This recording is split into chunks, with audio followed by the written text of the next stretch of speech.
আল্লাহর মোহাব্বত যখন অন্তরের মধ্যে জমা হলো, এখন তার রাতের বেলা ঘুমায় না, ওই মাওলার সাথে একটু কথা বলার জন্য তাহাজ্জুদের মুসাল্লায় দাঁড়াইয়া আমার মালিকের ডাক দিয়ে কয়, মালিক আমি হাজির।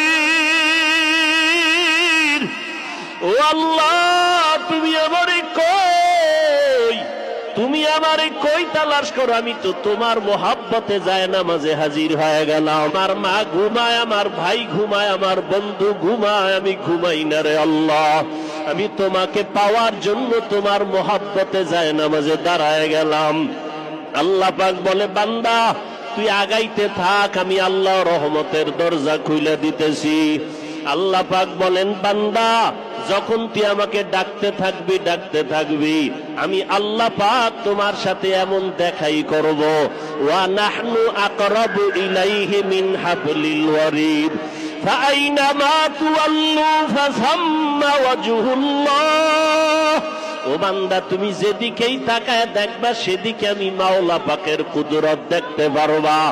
রশিদ আহমদ গাঙ্গুহি এমন ভাবে আমার মাওলার আশিক, এক আল্লাহর বান্দা একদিন তাকায় দেখে রশিদ আহমদ গাঙ্গুহি রহমাতুল্লাহ আলাইহি এই পরিমাণ আল্লাহর মোহাব্বতের মাতোয়ারা হয়ে গেলেন।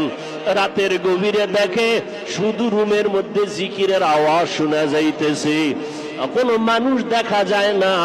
রশিদ আহমদের অঙ্গ প্রত্যঙ্গ গুলো কেমন যেন আলাদা হয়া হয়া লাফাইতেছে, আর আমার মাওলার জিকিরের আওয়াজ হইতেছে।